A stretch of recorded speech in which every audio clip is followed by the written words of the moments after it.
Namo Fundamental Teacher Shakyamuni Buddha. Namo Fundamental Teacher Shakyamuni Buddha. Namo Fundamental Teacher Shakyamuni Buddha. The Dharma, infinitely profound and subtle, is rarely encountered even in a million kalpas. Now we are able to hear, study, and follow it. May we fully realize the Tathagata's true meaning. Okay, we are at the last talk of the section that Shifu calls Know Your World. The verse is, no realm of vision and so forth, up to no realm of mind consciousness. So, what are these terms?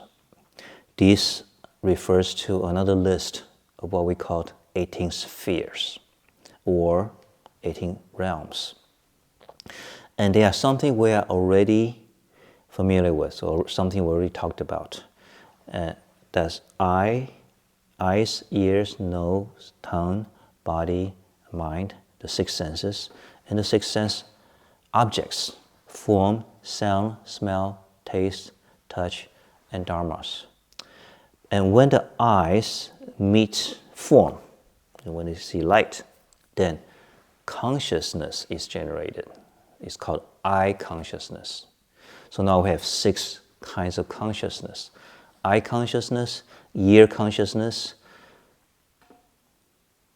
nose tongue consciousness, tongue consciousness, body consciousness, and mind consciousness. So that's what this line refers to. So eye consciousness is basically vision, or the function of the mind that is able to discern what the eyes see. So eyes receive the light signals, right? The shapes and the colors and so on, and then discerns that. And that understanding, that processing of that information is called eye consciousness, or when we call it vision. And then there's the ear consciousness, or hearing, smelling, tasting, and touch, and mind consciousness, which is basically thinking or feeling. So it includes both thinking and feeling. So in previous 2 sections, Shifu stressed the importance of perception. So these 3 lines together brings to the forefront the importance of perception. How we perceive changes what we know about this world.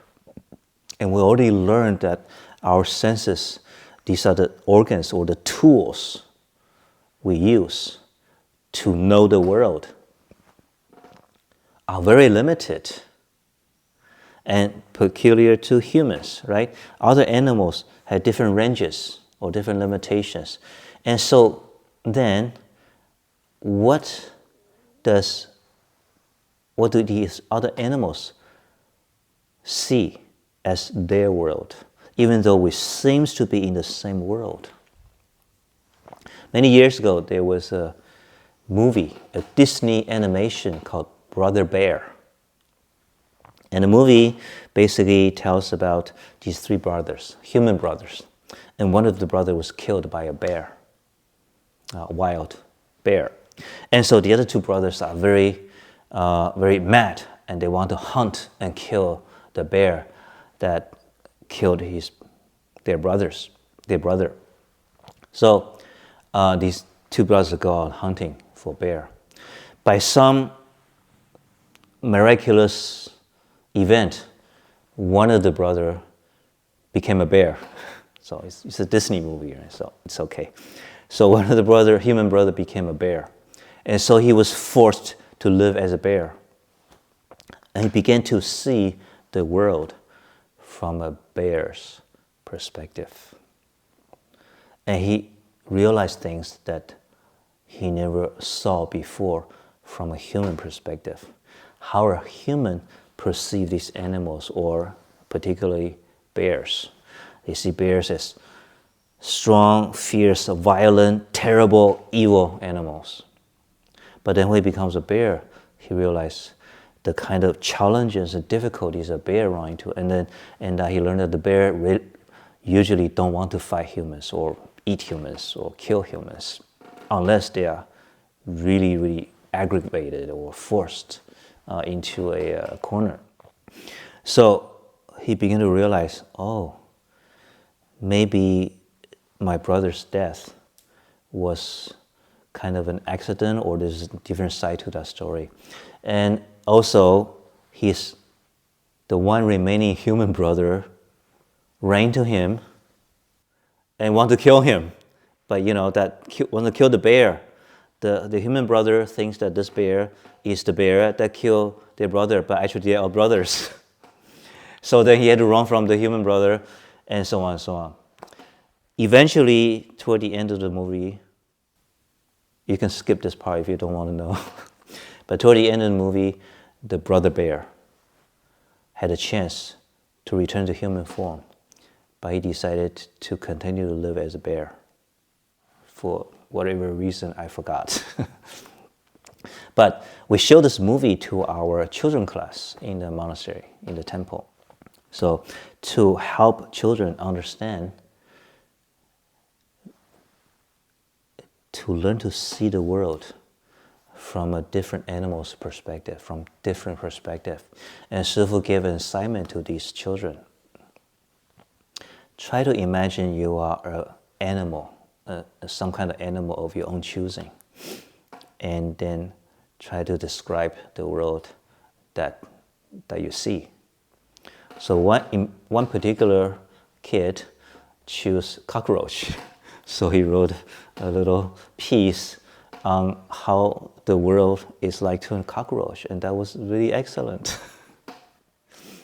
So imagine now, you are a cockroach. How would you see humans? Big, bad, evil animals, right? They always crush us, even though we do so much for them. What? What do you mean? What does cockroach ever do for human beings? Well, they eat up a lot of the garbage that humans produce. There was an article that says if there were no cockroaches in the world, Earth would have been covered up in garbage that we produce already. So we didn't know that, did we? So imagine a cockroach. Next time you want to kill a cockroach, imagine an animal who basically try to live in the dark and is afraid of light, and is afraid of many other bigger animals, and have their home taken away from them by human beings. Yes, there were cockroaches before there were human beings. So when you say, hey, why is a cockroach in my house? Wrong. Cockroaches probably were at this land before you occupied it and built a house and call it your own. Is that a valid perspective? Same thing with ants, right? You say, hey, ants should not be in my house. But actually, they were in this land much earlier than you were. This very piece of land that you are living in now. So, who is right? Are you right, or are they right? Let's be objective. Let's be fair. Who has a claim to this land? Well, nobody, right? We just think we have claim to this land, right? There's a story of how European settlers, when it came to America, and they want to buy land from the American Indians, the American natives. And it's a foreign concept to the American Indians, the natives. No, we don't use the term Indians anymore, right? American natives. It's a foreign concept. And the chief of the natives said, how can you buy land? Land doesn't belong to anybody. Land belongs to all the living things here. land belongs to the trees and the river and us. And, we use it, and the animals. We all live here. We use it, but it doesn't belong to anybody. So whose perspective is closer to the reality? Yeah. So we and the world. We use our eyes to see, and then we use our mind to think, and then we form these concepts, these ideas, and then we think that this is the world as it should be. But how real is that?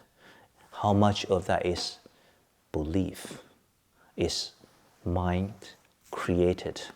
We all seen pictures of, satellite pictures of Earth, right? When you see Earth from top, do you see the boundary between the countries? This is USA and this is Canada. Do you see the boundaries?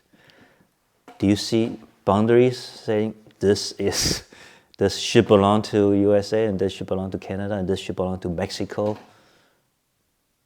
No, you don't, right? It's a human concept. So is it real? It's practical, but you cannot say that it's real. You cannot say it's a fact, right? And yet we create the concept and we fight over each other to death about this. So imagine cockroach see this same world that we live in, and then we humans see this world in a certain way, and then a deer will see this world, and a dog and a cat will see this world with their different senses, right? They have different eyes and different ears. And all the other living organisms, all the other sentient beings, they each see this world in a slightly different way, or maybe in a very different way. And is there such thing as the reality of this world? The objective reality? That becomes a philosophical question, right? What is practical to Buddhism practice is that we need to understand this. We need to understand that the different beings with different senses, different eyes, ears, nose, tongue, and different abilities of thinking, they perceive this world in different ways. And so with people too, even though we are all human beings, we also perceive this world in somewhat different ways. So a lot of what we perceive are similar. That's how we can communicate and cooperate, right? But a lot of what we perceive are different. We humans also think in very different ways about what this world should be like, or what is better for this world, or what's better for my life, and what is better for your life. How real are they? Well, they are certainly important because we live every day with our beliefs. So they are important, but can you really say who has the claim on the truth of what this world should be like, or is like, or what is right, what is not right? Yeah? So, given that we have all these differences of perspective, how do we live with each other? How is harmony and peace possible? So, when we run into somebody with different ideas, right, different opinions, different beliefs, what do? Well, what are the options we have? We can have a conflict, and that happened many times, right? Everybody need to believe in my religion, so I conquer you, I kill you, unless you believe in my religion. That happened in history, right? Or our form of civilization is better than yours. Our form of culture is better than yours. Yours is lower. It's not worthy. So I go in there, I destroy your culture, your language, your tradition, your way of life. You gotta conform to mine. And that happens. many times. Or our form of government is the best. So the world should follow our form of government. Otherwise, conflict. That is also happening right now, right? This kind of thinking. So one option is to have conflicts. We fight and fight until one conforms to the other. That's one option, which we have taken many times in history. Another option would be to accept each other's differences and then see what do we have in common? How can we work together? Yeah? So they're saying live and let live, right? Live and let live. That means, okay, you do it this way, I do it this way, but do we have something that we can work together? Let's do that.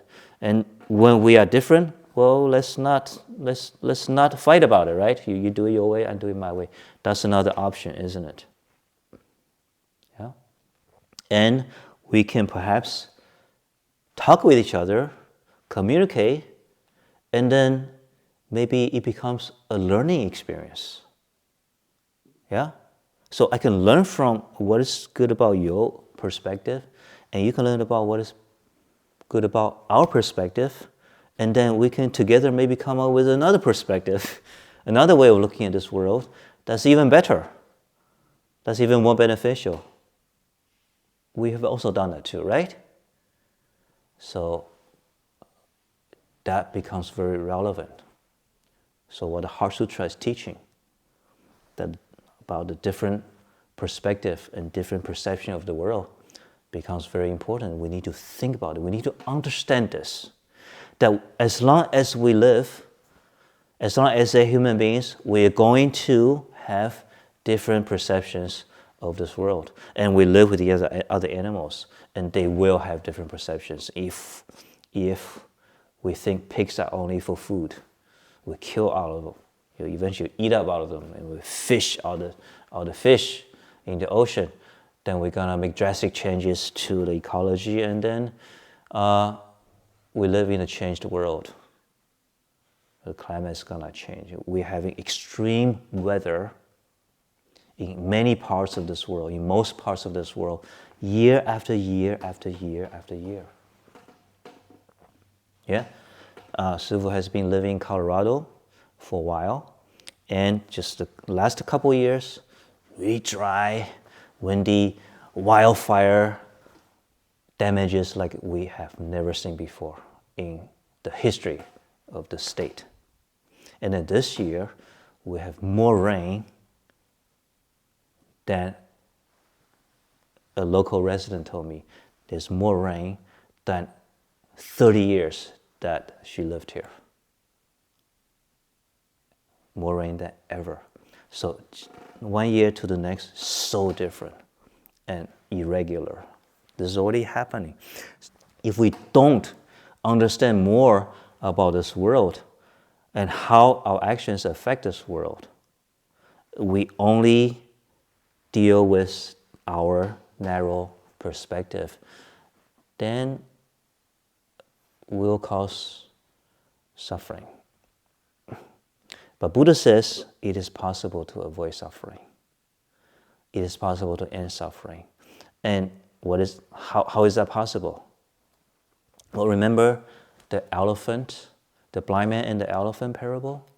A group of blind men, they were blind from the birth, so they never seen an elephant. So they touched the elephant from different parts, and each blind man think the elephant is a different thing, like a trunk, like a drum, like a rope, and so on. So how can these blind men ever get to know what a real elephant is like? Well, in this metaphor, we are the blind men. Our senses are limited, right? So there's more that we don't see about reality than what we see. So we see a small part of this world. And we think that's the world, that's the reality. And so we fight with each other because, no, elephant is like a drum. No, elephant is like a rope. We fight. That's exactly what we do. So how can the blind man ever get to know reality? The real elephant. The real elephant is the reality, right? That's the prajna wisdom. So how do we get it? Well, one thing we can think about is if the blind man actually talk to each other.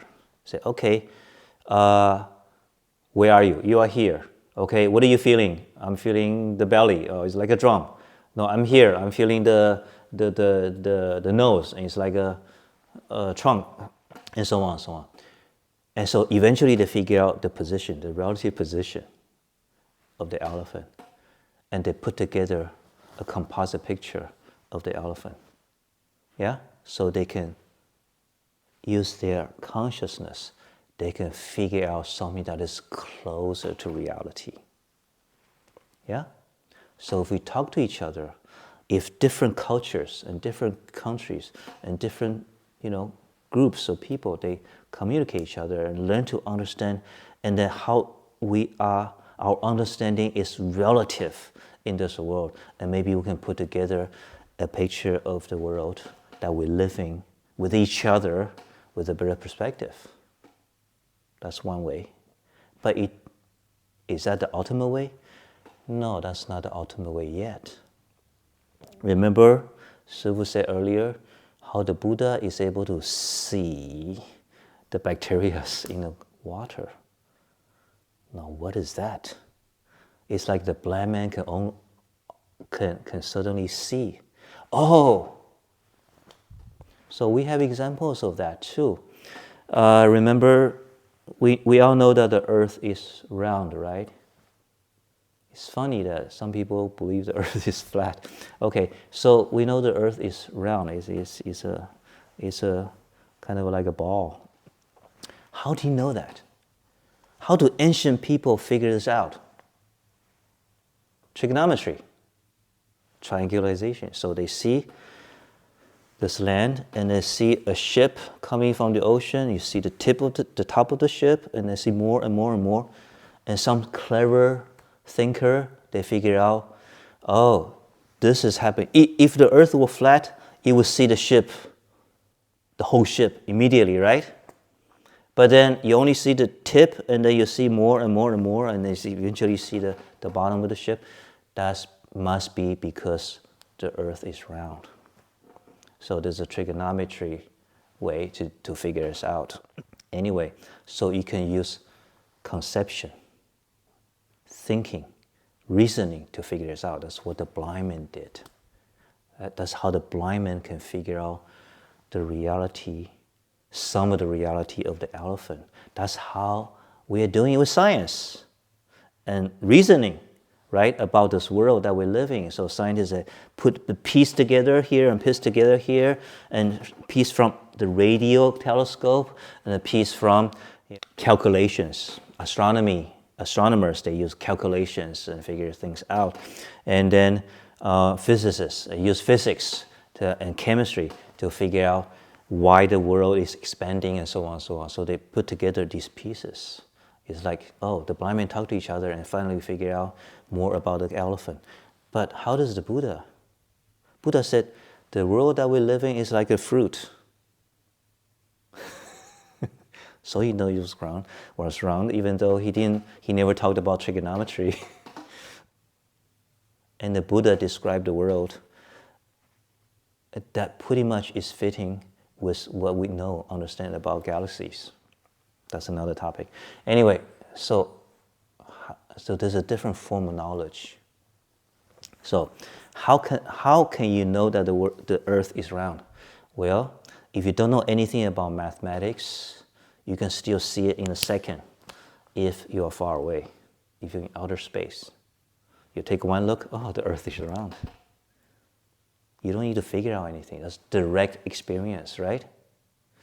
Direct knowing. So Shifu talked about knowing, consciousness, awareness, mindfulness. There's another powerful tool called knowing, which is something that everybody has. Not everybody have studied mathematics or is good at mathematics. Not everybody have studied physics and chemistry always good at it, right? But everybody has the knowing. And do you know how powerful this knowing is? How much you can know if it is not disturbed by the conscious mind. So when we meditate and we practice mindfulness of the body, so awareness of the body, we're using the knowing to directly listen to the body. If you have practiced for a few months, like Shifu expected you to, you probably would have enhanced your ability to listen to your body, what the body is telling you that you never noticed before. And if you practice mindfulness of feeling, you probably understand a lot more about your feelings than even a psychologist would.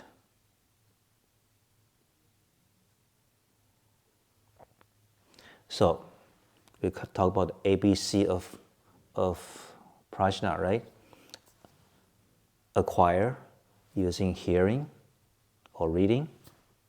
So, you're listening to Shifu right now, that's the first part. And B, absorb, which means you contemplate, you think about it, contemplate on what you learn deeply. And 3, cultivation, C, cultivation, you practice. Now, they are knowledge that you cannot gain from just listening and thinking about it. The knowledge you can only gain by direct experience, by doing. So with this, Buddhism promises that it is possible to gain a direct realization of the whole reality, the middle way reality. Okay, so that's the section about the Heart Sutra. In the Heart Sutra, about the knowing our world and our relationship with this world. Let us take a couple minutes to review what we talked about today, the essential points. We emphasize the importance of perspectives and how the world that we see is not as solid and real as we previously thought. We also talked about how the different sentient beings will perceive the world in a different way because our senses are different. So we also talked about how the different people will have different understanding of this world that we live together in. And how do we deal with these differences? By conflict, by cooperation, by understanding and improving all of us understanding? And which one does Buddhism encourage you to do? And you talked about, again, the blind man and the elephant parable, how deeply meaningful it is, and how we have a better understanding of this world by piecing the blind man's sensory information together, by modern knowledge. But there's another direct realization way through prajna wisdom. So, Bodhisattva Avalokiteshvara was deeply immersed in prajna. So let us learn to deeply immerse in prajna, the ABC of getting to the truth. Now let us conclude with the dedication. May the merits of our deeds reach every part of the world. Sentient beings, large and small, all attain enlightenment.